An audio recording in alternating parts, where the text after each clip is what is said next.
Who is he now?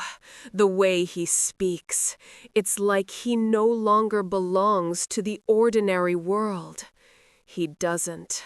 The person they shattered is gone, buried deep.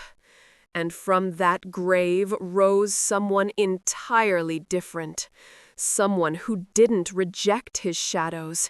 He crowned them, commanded them, made them kneel. Now they move when he exhales. He isn't chased by demons. He commands them. I no longer fear the darkness inside me. I stopped hiding long ago. There was a time when I tried to silence the growl that lived beneath my ribs, attempted to chain my rage, to soften my edges so I wouldn't disturb others. I tried to disguise my storm.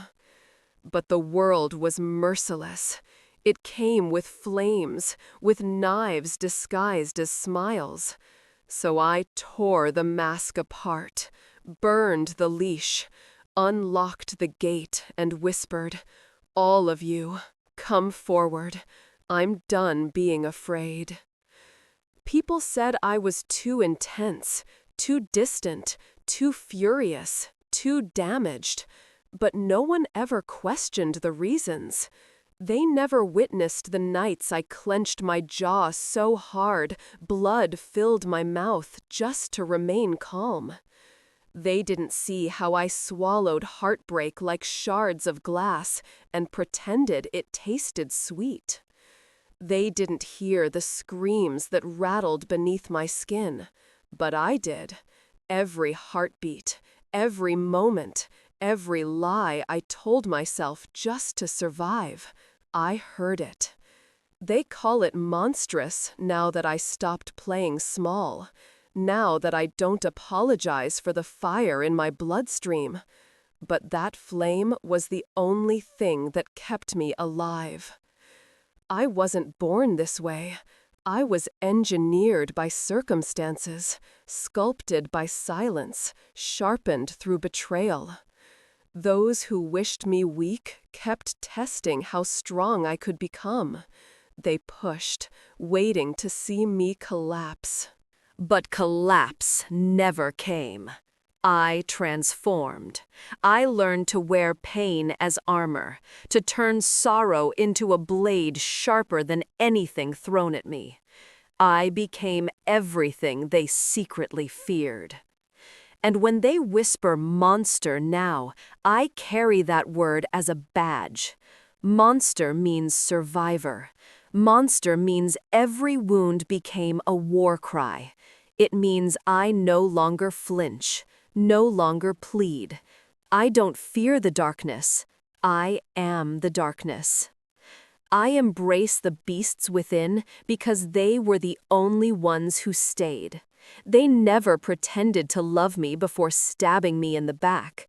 They appeared when my hands trembled, when my heart shattered, when everyone else vanished. And they said, "Let us carry this for you."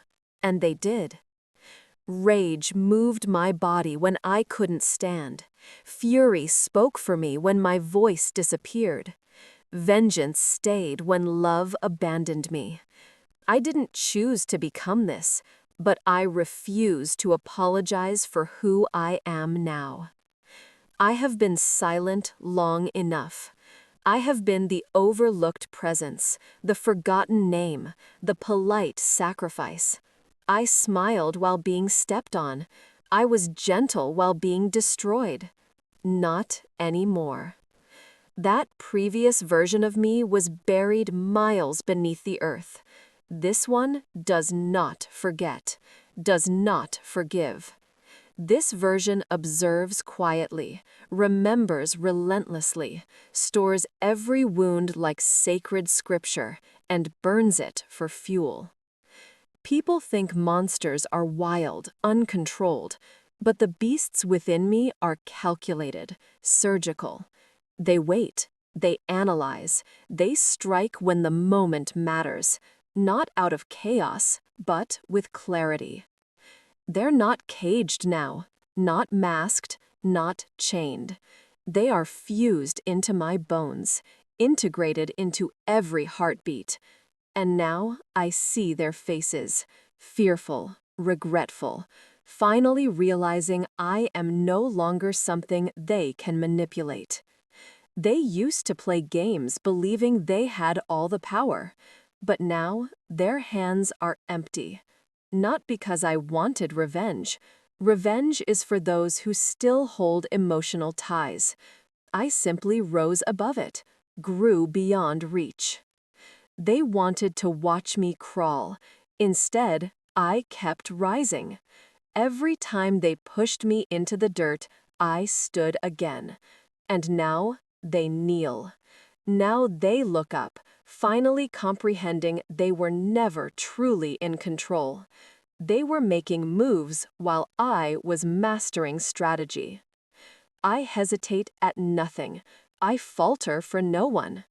Every hardship they delivered reshaped me. Every storm they sent strengthened my instincts. Every lie they grinned through, thinking I couldn't see, became another brick in my foundation. They built the fire, and now they suffocate in its smoke. There were voices telling me I wasn't enough, that I didn't deserve anything. Those voices are nothing but echoes of frailty, sounds from people who will never understand what true transformation costs. To rise from your own ruin, to rebuild from ashes, to become the sovereign of your own fate, only a few ever experience that evolution. And I did.